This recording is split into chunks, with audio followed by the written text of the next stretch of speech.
Assalamualaikum warahmatullahi wabarakatuh. Al-Fatiha bil qabul la hadratin Nabi Rasul Muhammadin sallallahu alaihi wasallam wa ala alihi wa sahbihi wa dzurriyyatihi wa ahli baitihi wa jami'il anbiya wal mursalin wa syuhada'i was salihin wal ulama'il amilin ala hadhihi niyyah wa kulli niyyatin salihah. Al-Fatihah. A'udzu billahi minasy syaithanir rajim. Bismillahirrahmanirrahim. Alhamdulillahi rabbil alamin. Ar-Rahmanir Rahim. Maliki yaumiddin. Iyyaka na'budu wa iyyaka nasta'in. Ihdinas siratal mustaqim. Siratal ladzina an'amta 'alaihim ghairil maghdubi 'alaihim waladdallin.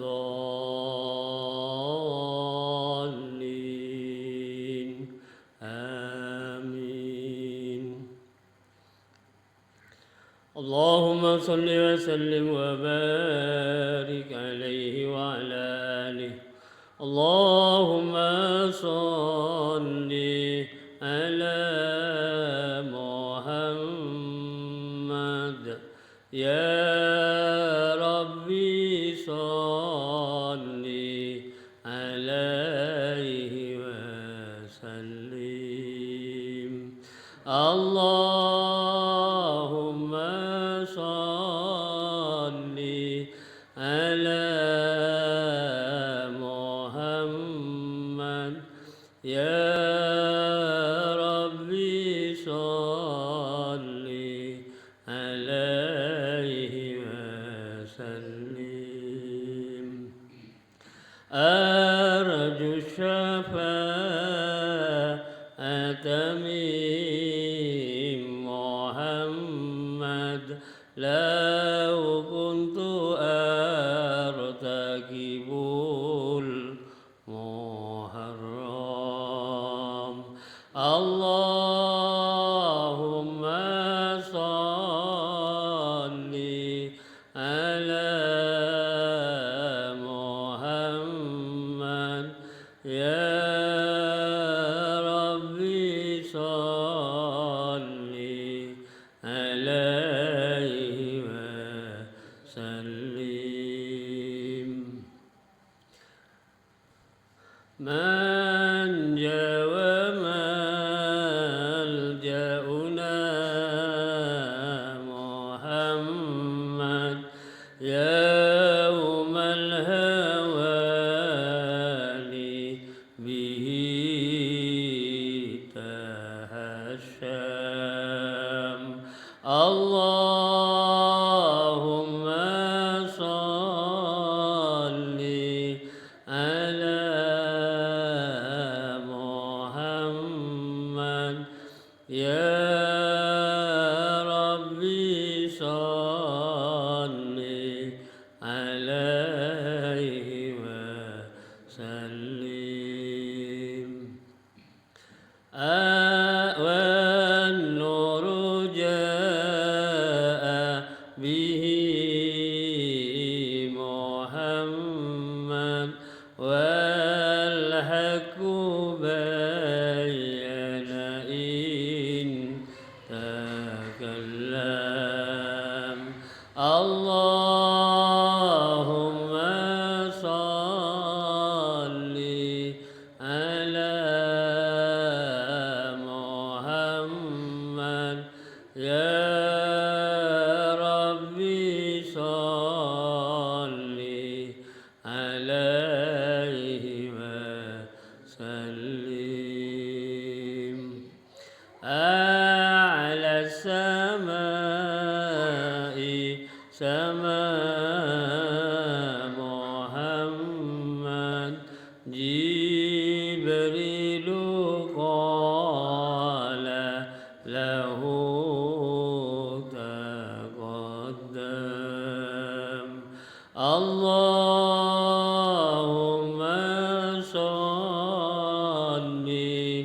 على محمد يا ربي صل عليه وسلم والجند حين غزا محمد منهم ملائكة تسوم اللهم صل على محمد يا ربي صل عليه وسلم والدين أدهره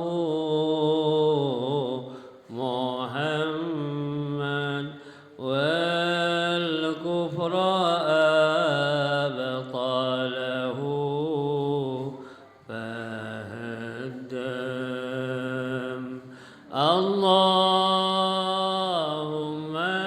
صل على محمد يا ربي صل عليه وسلم صلى الإله على محمد والآل كلهم وسلم اللهم صل على محمد يا ربي صل عليه وسلم وصلى الله على محمد وعلى صحبه وسلم اللهم صل على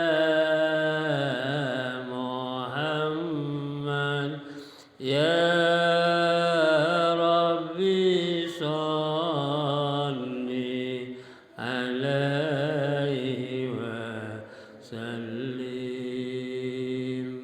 اللهم صل وسلم وبارك عليه وعلى آله الجنة ونعيمها سعد لمن يصلي ويسلم ويبارك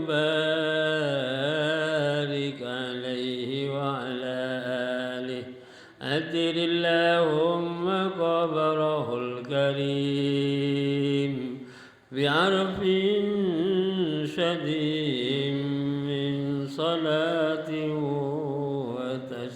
وتسليم اللهم صل وسلم وبارك عليه وعلى آله. Mudah-mudahan dengan bacaan salawat Nabi kita semua nanti mendapatkan syafaat dari Rasulullah Sallallahu Alaihi Wasallam.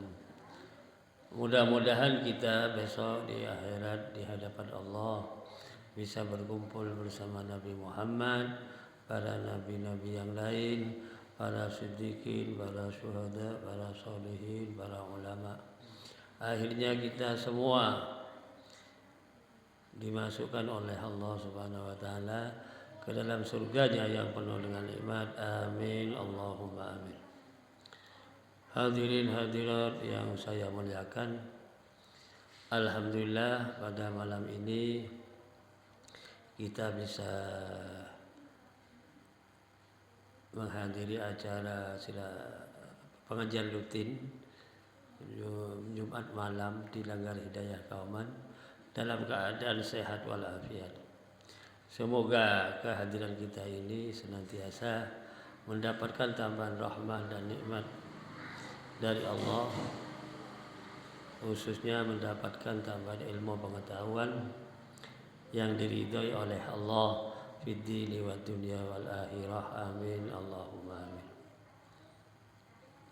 Sholawat sudah kita baca bersama. Mudah-mudahan di dalam baca sholawat ini kita bisa betul-betul disirami rahmat oleh Allah Subhanahu wa taala. Karena kata Nabi, barang siapa yang baca sholawat kepada saya 1 kali akan mendapatkan rahmat 10. Tambahan rahmat dari Allah 10 bagi orang yang baca satu kali. Ya tinggal di kalkulasi saja. Kalau 10 dapat 100, kalau 100 dapat 1000. Kita melaksanakan perintah Allah. Di dalam Al-Quran Allah sudah mengatakan, ya ayyuhalladzina amanu ya innallaha wa malaikatahu yusholluna 'alan nabi ya ayyuhalladzina amanu shollu 'alaihi wa sallimu taslima. Sesungguhnya Allah dan malaikatnya sudah bersolawat kepada Nabi. Wahai orang-orang yang beriman, bersolawatlah kalian semua kepada Nabi Muhammad dan bersalamlah kalian semua dengan salam sejahtera. Insya Allah kita minimal kita waktu sholat baca sholawat. Oleh sebab itu insya Allah rahmat dan nikmat Allah selalu tercurahkan kepada kita semua. Amin Allahumma amin. Bapak-bapak, ibu-ibu yang saya hormati, malam ini kita ada di 10 akhir, pertengahan 10 akhir bulan Dzulhijjah ya. Insya Allah 5 hari lagi 6 hari lagi kita masuk pada bulan Muharram. Bulan Muharram ini adalah bulan yang dibuat titik tolak dari awal tahun Islam. Sejak Khalifah yang kedua Sayyidina Umar bin Khattab ditetapkan awal tahun Islam itu sejak Muharram. Jadi ini kita ada di minggu-minggu terakhir dari tahun 1446 Hijriah. Sebentar lagi dalam minggu depan kita sudah masuk tahun Islam, tahun baru Islam 1447 Hijriah. Mudah-mudahan kita semua di tahun ini yang akan kita tinggalkan 1446 Hijriah ini kita mendapatkan barokah dan nikmat dari Allah, mendapatkan ridhonya karena kita sudah melaksanakan perintah Allah, tentunya berusaha semampu kita dan juga kita meninggalkan larangannya. Mudah-mudahan di tahun 1446 Hijriah ini kita tinggalkan dengan membawa barokah ya. Insya Allah tahun depan kalau kita masih diberi umur panjang oleh Allah, diberi kesehatan, bisa kita tambahi amal baik kita itu sehingga setiap tahun kita meningkatkan amal perbuatan yang diridhai oleh Allah Subhanahu wa taala. Jadi pada malam ini bapak-bapak dan ibu-ibu kita menyambut datangnya tahun baru Islam 1447 Hijriah yang insya Allah minggu depan ya.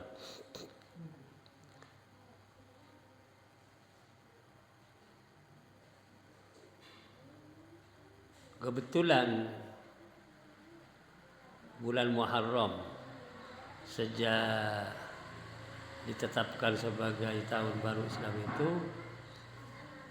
termasuk hijrah Nabi itu bertolak dari tahun baru Islam itu bertolak dari hijrah Nabi juga. Ya, akhirnya ada istilah tahun Hijriyah itu. Kalau yang umum ini namanya Miladiyah, Masehi. Siapa yang menetapkan tahun Hijriyah itu sejak Sayyidina Umar itu. Jadi kurang lebih tahun 14 Hijriah itu. Jadi nanti kita uraikan Khulafaur Rasyidin yang melanjutkan risalah Nabi itu, yaitu para Khulafaur Rasyidin. Setelah Nabi wafat, kebetulan Nabi itu di Madinah 10 tahun. Begitu ada di Madinah 10 tahun, Nabi wafat. Hijrahnya 10 tahun dari hijrah itu Nabi wafat. Kemudian dibentuk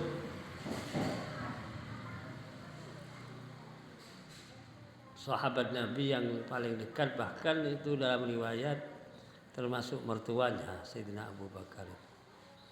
Karena Sayyidina Abu Bakar itu abahnya Siti Aisyah. Nah, Sayyidina Abu Bakar itu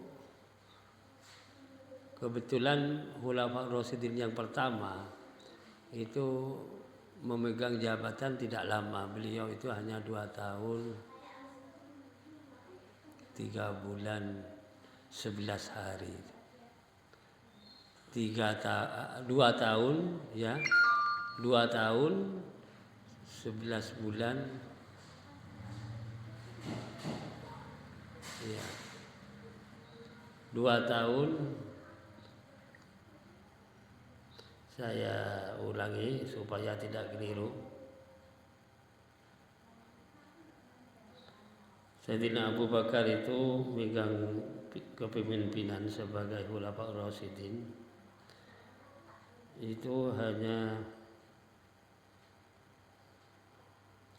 2 tahun 3 bulan 11 hari. Saya ulangi lagi, 2 tahun 3 bulan 11 hari.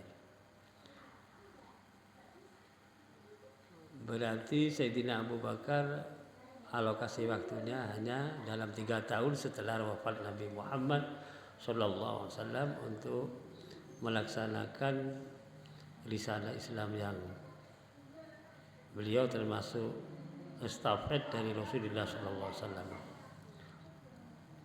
Kemudian Khulafaur Rasyidin yang kedua adalah Sayyidina Umar bin Khattab. Ini yang agak lama. Sayyidina Umar itu 10 tahun 6 bulan kurang 1 hari.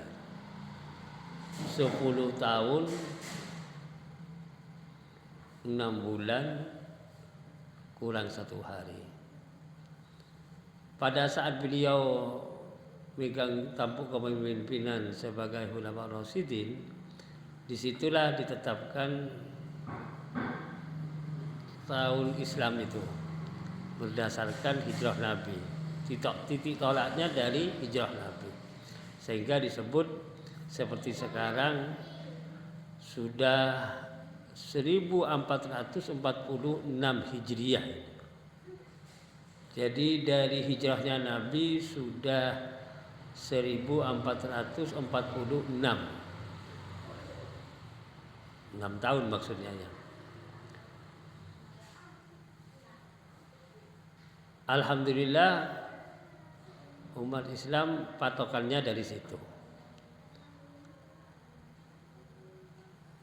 Jadi punya titik tolak dari penetapan tahun Islam itu, yang menetapkan adalah Sayyidina Umar bin Khattab waktu beliau menjadi Khulafaur Rasyidin setelah Sayyidina Abu Bakar As-Siddiq ya. Kemudian Khulafaur Rasyidin yang ketiga Sayyidina Utsman bin Affan. Ini lebih banyak lagi waktunya, beliau itu megang tampuk kepemimpinan sebagai khalifah yang ketiga adalah waktunya cukup lama itu. 12 tahun kurang 1 hari. 12 tahun kurang 1 hari.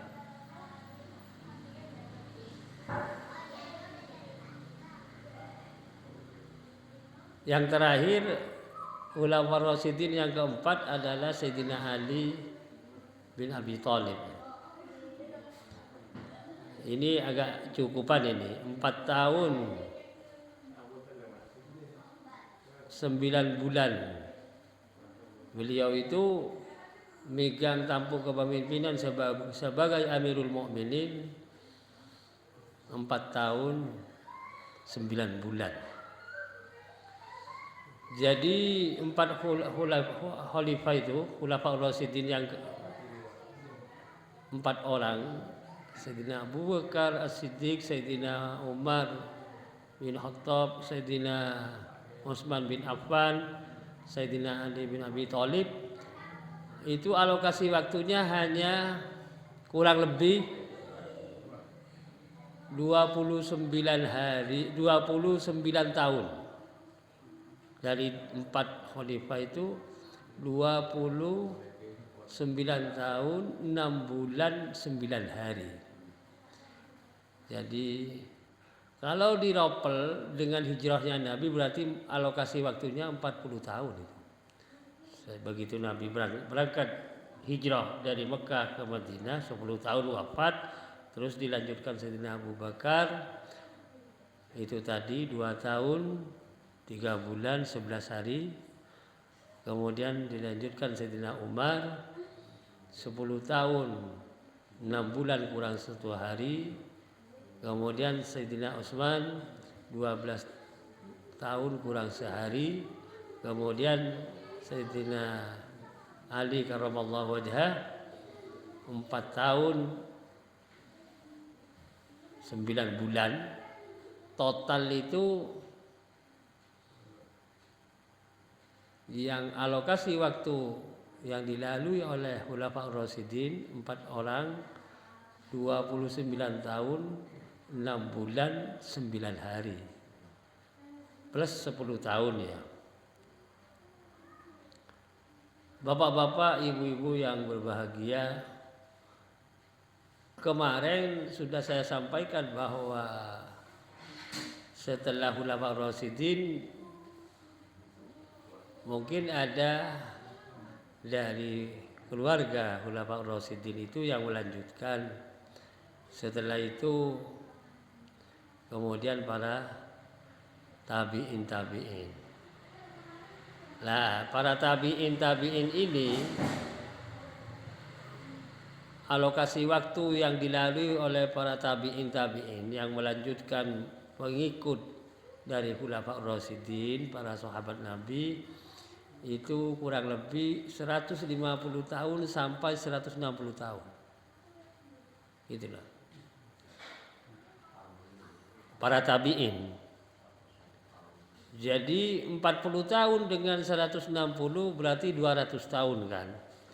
Nah, di abad kedua, akhir abad kedua, 200 tahun dari hijrah Nabi itu baru ditangani para ulama sampai sekarang ini. Gitu deh. Berarti 1300 tahunan lah para ulama sebagai pewaris Nabi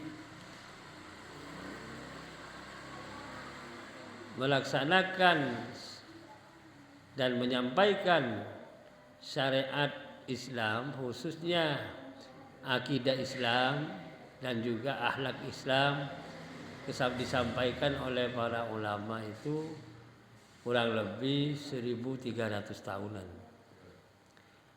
Kenapa saya menyampaikan setelah tabi'in dilanjutkan oleh para ulama itu? Supaya kita tahu titik-titik waktunya yang dilalui oleh para penyambung lisan Nabi Muhammad itu. Mulai dari Khulafaur Rasyidin, para tabi'in, kemudian para ulama. Kebetulan Nabi sendiri bersabda, al ulama warasatul anbiya. Para ulama itulah pewaris Nabi. Bapak-bapak, ibu-ibu yang berbahagia, dalam rangka kita menyambut tahun baru Islam ini, kita perbarui iman kita. Titik tolak dari dakwah para Khulafaur Rasyidin, para tabi'in dan para tabi'in, kemudian para ulama, kita senantiasa memperhatikan bagaimana hidup kita ini tambah hari, tambah minggu, tambah bulan, tambah tahun, kita ini ada peningkatan. Baik pola pikir kita maupun juga aktivitas kita, action kita, bagaimana supaya ada peningkatan. Kualitas ketakwaan kita ditingkatkan.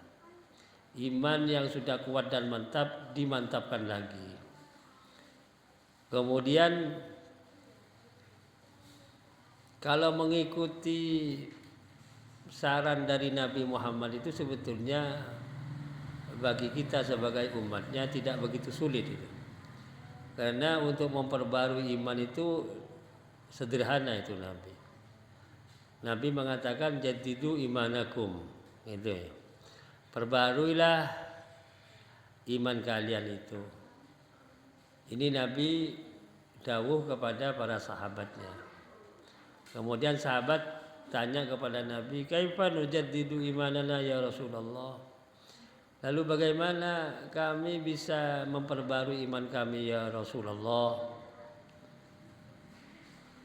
Nabi menjawab, "Jaddidu imanakum bikasrati qauli la ilaha illallah." Sederhana itu. Perbaruilah iman kalian itu dengan memperbanyak mengucapkan, melafadzkan kalimat la ilaha illallah. Jadi kalimat la ilaha illallah ini berfungsi secara eksplisit itu untuk mengemplingkan iman itu, ya. Kecuali memang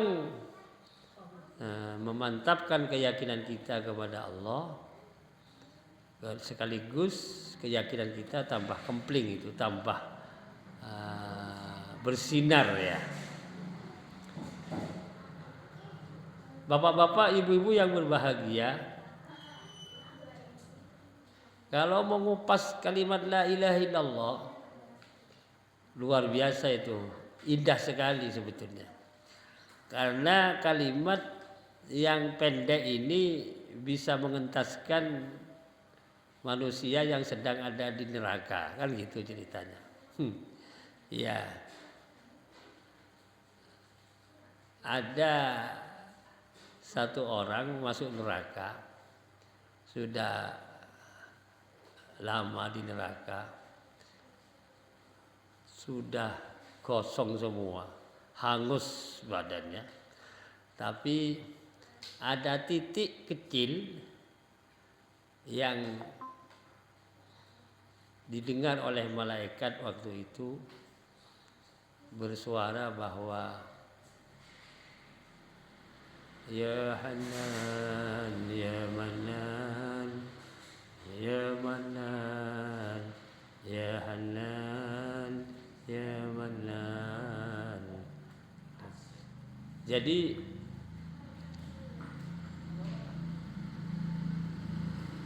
di dalam neraka itu ada suara memanggil-manggil Allah yang memberi rahmat dan nikmat kepada hambanya. Lalu oleh malaikat Malik dan staf-stafnya dicari itu. Ternyata ketemu di bawah jurang di jurang neraka yang paling dalam, titik iman dari seseorang berarti ada kalimat la ilaha illallahnya itu. Akhirnya dia titik iman yang kecil yang bersuara tadi didengar oleh malaikat Malik dan staf-stafnya itu lintas dari neraka, dicuci di Taman Kausar namanya ya. Kalau sini kolam Kausar. Itu jadi manusia lagi lalu dimasukkan ke surga. Karena ada titik iman yang tidak hangus waktu di neraka ini. Yang bisa bersuara bertahun-tahun itu, berpuluh-puluh tahun itu.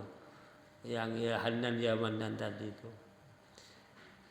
Didengar oleh para malaikat. Ya Allah.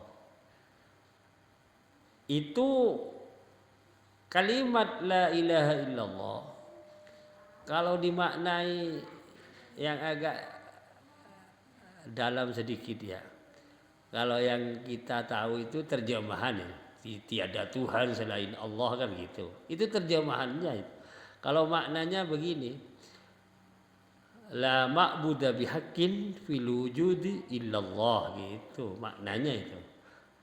Tidak ada yang kami sembah dengan benar kecuali Allah gitu. Tidak ada Tuhan yang kami sembah dengan benar kecuali Allah saja. La ma'buda bihaqqin fil wujudi illallah. Itu makna kalimat la ilaha illallah. Kalau bahasa Indonesia yang gampang tiada Tuhan selain Allah kan gitu. Kebetulan kalimatnya itu mengandung min dan plus itu. Orang umum kan tahunya min plus ya. Kalau bahasa Arabnya itu nafi dan isbat. Nafi itu min, isbat itu plus. La ilaha tiada Tuhan. Min nafi nama. Illallah isbat itu plus. Tiada Tuhan kecuali Allah kan gitu. Nafi dan isbat. Kalimat yang bermakna nafi dan isbat ini, min plus itu sama gambarannya seperti kabel ini. Ada aliran dalam kabel ini min plus. Gitulah. Jadi oleh Allah sudah dicontohkan sedemikian rupa bagi kita supaya tahu ciptaan Allah itu menjadi ibarat untuk yang lain. Misalnya logikanya ya. Kalimat la ilaha illallah mengandung makna min dan plus, tiada Tuhan kecuali Allah. Alirannya sama dengan kabel yang mempunyai aliran min dan plus. Itu panjenengan kalau disambung ke setrum gitu ya, yang namanya listrik ini nanti dikasih bolam akan menimbulkan cahaya kayak ini di atas ini ya. Jadi kalimat la ilaha illallah kita sambungkan ke latifatul qalbi itu. Ditancapkan stop kontaknya di situ. Akhirnya hati kita nanti bersinar karena dialiri oleh aliran min plus la ilaha illallah. Mohon maaf ini yang biasa mengkaji seperti ini orang yang ahli berzikir itu. Kalau yang spesifik orang yang ikut thariqat itu. Di Indonesia ini ada organisasi namanya Jam'iyah Ahli Thariqah Al-Mu'tabarah An-Nahdiyah. Ini memang yang ada di kalangan Nahdlatul Ulama terutama. Bapak-bapak dan ibu-ibu yang berbahagia,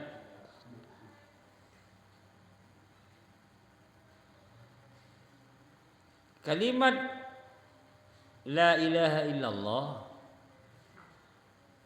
mengandung aliran Mindar Plus. Kita jangan lupa untuk senantiasa kita tancapkan kepada stop kontak yang ada pada dada kita, posisinya 2 jari di bawah susu kiri kita. 2 jari, 3 jari ya di antaranya itu. Stop kontaknya itu. Latifatul qalb namanya. Itu insya Allah hati kita selalu bersinar dengan iman yang kuat itu.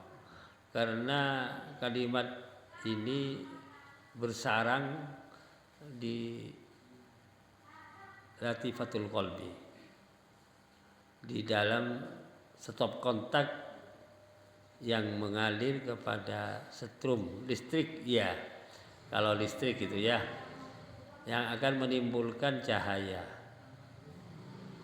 Jadi orang yang sudah mantap keyakinannya, hatinya bersinar, itu tidak akan mau terkontaminasi dirinya, terpengaruh oleh hal-hal yang di luar aliran yang benar itu.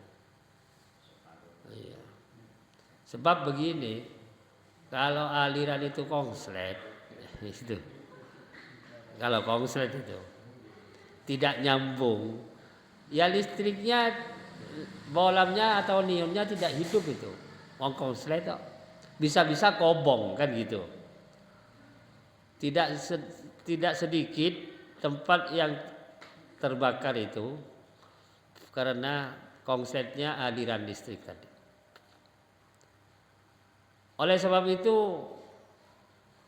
saya sedikit tidak mau membahas lebih detail, tetapi sekilas saja bahwa kita ini kalau ke sana ikut arahan dari mursyid namanya, yang memberi petunjuk kepada kita supaya hati kita terutama bersih, karena realisasi dari ahli thariqah itu membersihkan jiwa itu. Jadi aplikasi daripada ilmu tasawuf itu tazkiyatul qulub namanya, membersihkan hati. Kenapa para mursyid memberi pengarahan kepada ikhwannya, jamaahnya, supaya selalu menjaga hati, jangan sampai kotor hatinya, sehingga aliran min plus tadi itu selalu menyambung kepada hatinya, supaya keyakinannya tambah bersinar, tambah kuat, tambah mantap.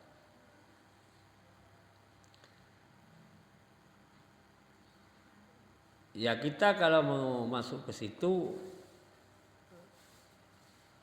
diarahkan supaya kita ini syariatnya kuat gitu. Karena kalau dalam posisi awal dewi syariatnya belum kuat, syariat itu aturan dari Allah dan Rasul itu kecuali diamalkan, memang kita sedikit banyak tahu ini boleh, ini tidak, ini sunnah, ini tidak, dan seterusnya. Ini wajib, ini haram, ini paling tidak itu. Jadi syariat itu kuat. Kita lalu mengikuti arahan dari mursyid tentang pembersihan hati tadi. Bapak-bapak, ibu-ibu yang saya hormati, ini sedikit dalam rangka kita menyambut tahun baru Islam 1447 yang akan datang. Karena ini 5 hari lagi, insya Allah 5 atau 6 hari lagi. Ini posisi kita ada di minggu terakhir tahun Islam 1446, ya kan? Sebentar lagi kita masuk pada tahun baru Islam 1447. 1447 Hijriah ya. Dalam rangka menyambut tahun baru Islam itu poinnya kita memperbarui keyakinan kita agar keyakinan kita, iman kita itu bisa bersinar ke depan, tambah mantap, tambah kuat. Itu poinnya. Bertolak dari sabda Nabi, jadidu imanakum. Perbaruilah iman kalian. Caranya sederhana. Caranya memperbarui keyakinan dan iman kita itu dengan memperbanyak kalimat La ilaha illallah. Itu. Bapak-bapak dan ibu-ibu yang berbahagia, di akhir zaman seperti sekarang, taruhannya itu pada kemantapan, pada mantapnya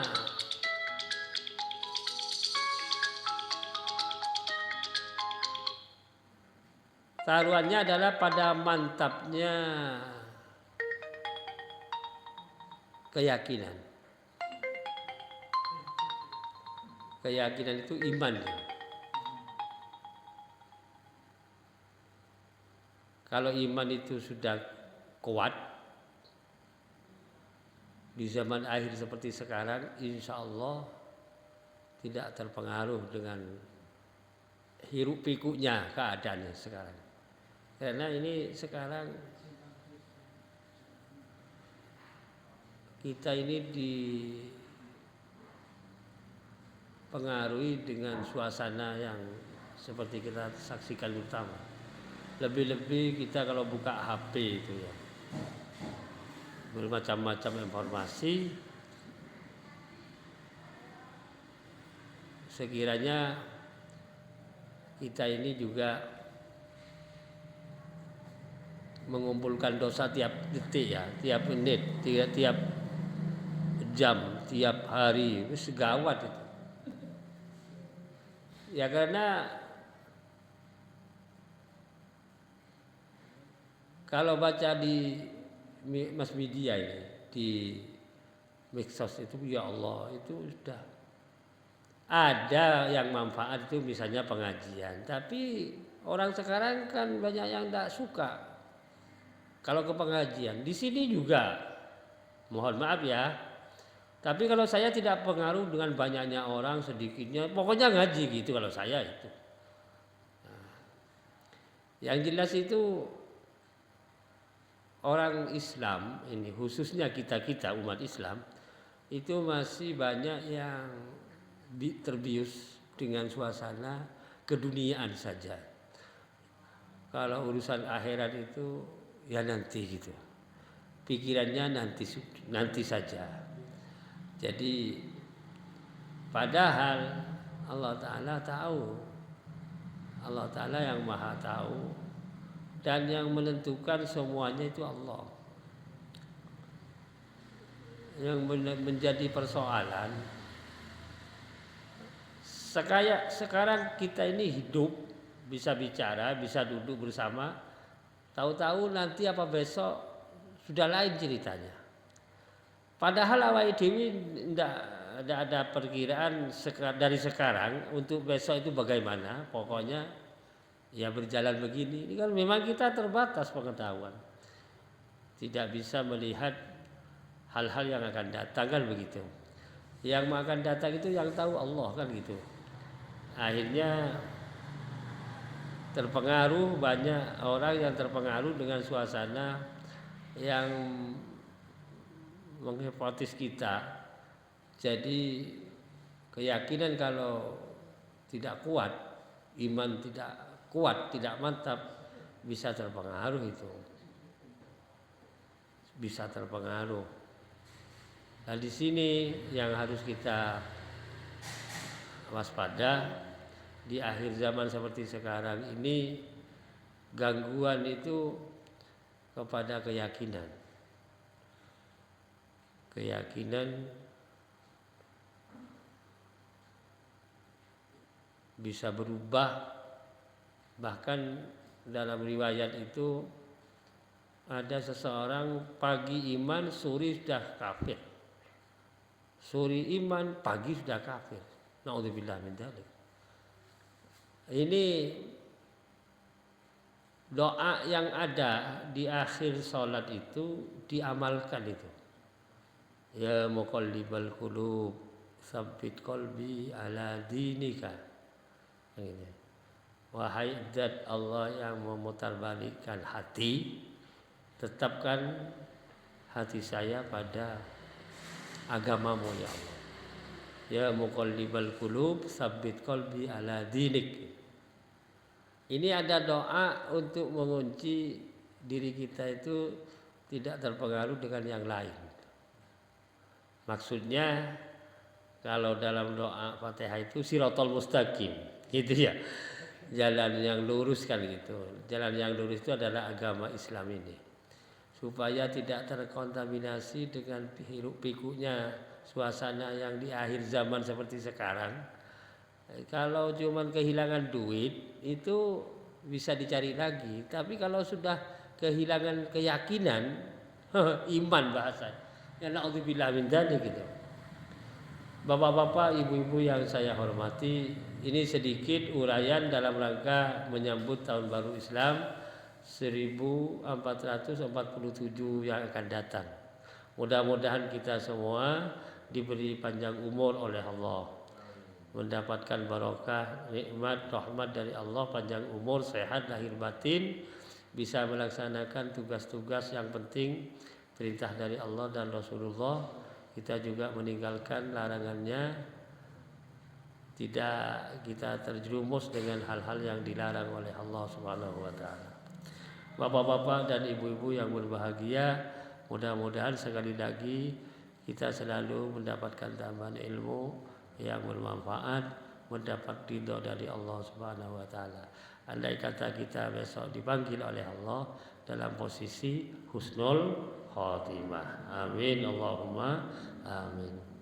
Maulaya sholli wa sallim daiman abada ala habibika khairil khalqi kullihim wal habibul ladzi turja syafa'atuhu likulli hawlin minal ahwali muqtaimi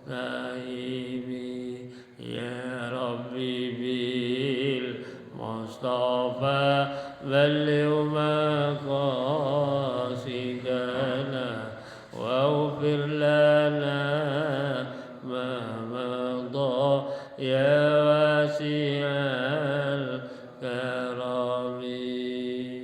Rabbana atina fid dunya hasanah wa fil akhirati hasanah wa qina adzabannar.